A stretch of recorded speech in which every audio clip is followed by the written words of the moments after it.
பாத்தியா ஆதிர, ம்? ஒரு பிறந்த நாளுக்கு போய் இவ்வளவு ஆடம்பரமா செலவு பண்ணி காசை கரியாக்கி இருக்காங்களே. பின்ன உங்கள மாதிரி எல்லாரும் புத்திசாலியா இருக்க முடியுமா? ஃப்ரீ டிக்கெட்ல வந்து தங்கி பரிகார பூஜை பண்ண போறீங்களே, இந்த சாமர்த்தியம் யாருக்குங்க வரும்? நீ என்ன பாராட்டுறியா இல்ல கலாய்க்கிறியான்னு தெரியல. அதெல்லாம் புரிய வேண்டியவங்களுக்கு புரியுங்க. நீங்க வாங்க. பரவாயில்ல, நீ என்ன கலாய்ச்சாலும் அதை நான் பாராட்டாவே எடுத்துக்கிறேன்.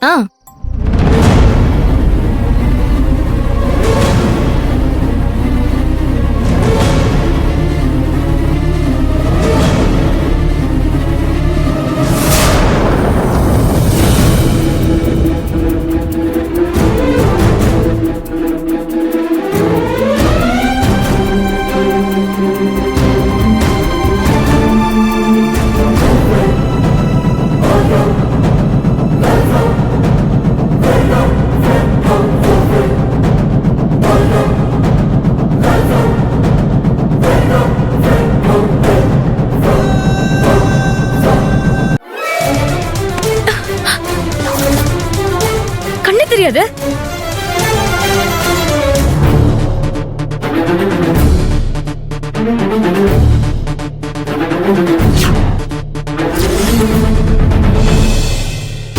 பாத்து போக முடியாதா? நீ பாட்டு கடிச்சிட்டு போற. உனக்கு அறிவு இருக்கா இல்லையா? நீலாம் அக்கா தங்கச்சி கூட பிறக்கலையா? ஹலோ, என்ன நீங்க பாட்டுக்கு பேசிட்டே போறீங்க? உங்களை இடிக்கணும்னு எங்க ஊர் மாரியம்மன் கோயில்ல சத்தியம் பண்ணிட்டு வாண்டடா வந்து இடிச்ச மாதிரிலாம் பேசிட்டு இருக்கீங்க. என்ன பண்றதெல்லாம் பண்ணிட்டு நீ பாட்டுக்கு பேசிட்டே போயிட்டு இருக்க? யார் திமிரா பேசிட்டு இருக்கா? இந்த மாதிரி பொது இடத்துக்கு வந்தா தெரியாம படதான் செய்யும். அதுக்கு நம்ம மானம் போன மாதிரி கத்திக்கிட்டு இருக்க. கையெடு, கையெடுறா. நீ என்ன பெரிய ஹீரோவா? அநியாயத்தை தட்டி கேட்க வந்துட்டியா? பேசாம உன் வேலையை பார்த்துட்டு போ. இது எங்க பிரச்சனை, நாங்க தீர்த்துக்கிறோம். தம்பி, நான் அவளோட அண்ணன். நாங்க எல்லாரும் இந்த பர்த்டே பார்ட்டிக்கு வந்திருக்கோம். இங்க எங்களால எந்த பிரச்சனையும் வந்துடக்கூடாதுன்னு நினைக்கிறேன். அதனாலதான் நீ என் முன்னாடி நின்று இப்படி முழுசா பேசிக்கிட்டு இருக்க. இந்த இடம் இல்லாம வேற இடமா இருந்துச்சுன்னு வையேன், நீ என் தங்கச்சி கிட்ட திமிரா நடந்துகிட்டதுக்கு, உன் கையும் திமிரா பேசினதுக்கு உன் நாக்கும் 2 துண்டாகி தரையில விழுந்து துடிச்சிட்டு இருக்கும்.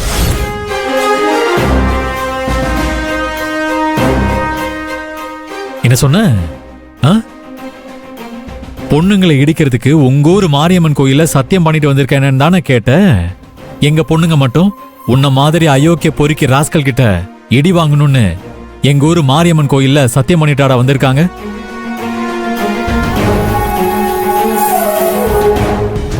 டேய், மத்த பொண்ணுங்க கிட்ட எவனாச்சும் தப்பா நடந்துகிட்டாலே எனக்கு கோபம் வரும்.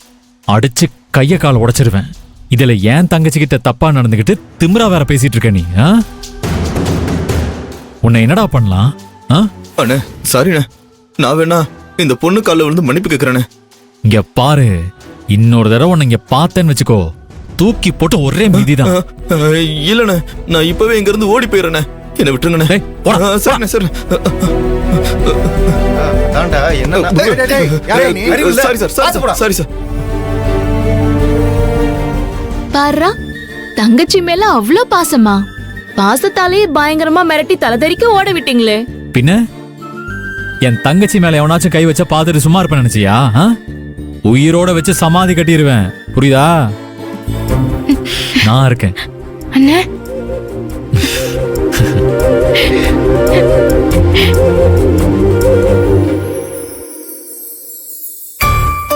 தேவி, இந்த புடவைய மடிச்சு வச்சிரு. கொடுங்க. என்ன இவ இன்னும் இப்படியே உட்கார்ந்திருக்கா?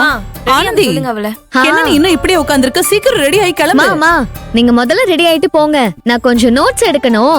எடுத்துட்டு அப்புறமா வந்து ஜாயின் பண்ணிக்கிறேன். என்ன ஆனந்தி, டைம் ஆகுதுல்ல? மா, என்னதானோ? அத்த கொஞ்சம் ஒரு நிமிஷம் கூட வாங்களே. போலாம் வா. ஆனந்தி சீக்கிரமா ரெடி ஆகு. சரிமா. நீங்க இன்னும் ரெடி ஆகலையா? அண்ணி, நீங்க இன்னும் ரெடி ஆகலையா? இல்ல, நீங்க 3 பேரும் முதல்ல ரெடி ஆயிட்டு ஃபங்க்ஷனுக்கு போங்க. நான் அதுக்கப்புறமா ரெடி ஆயிட்டு வரேன். அக்கா, உங்க ட்ரெஸ் எல்லாம் வந்துருச்சுல்ல? நான் பாத்துக்கிறேன் தேவி.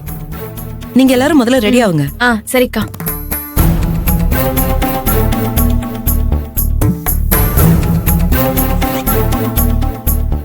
ஆனந்தி படிப்பு படிப்புன்னு இருக்கா.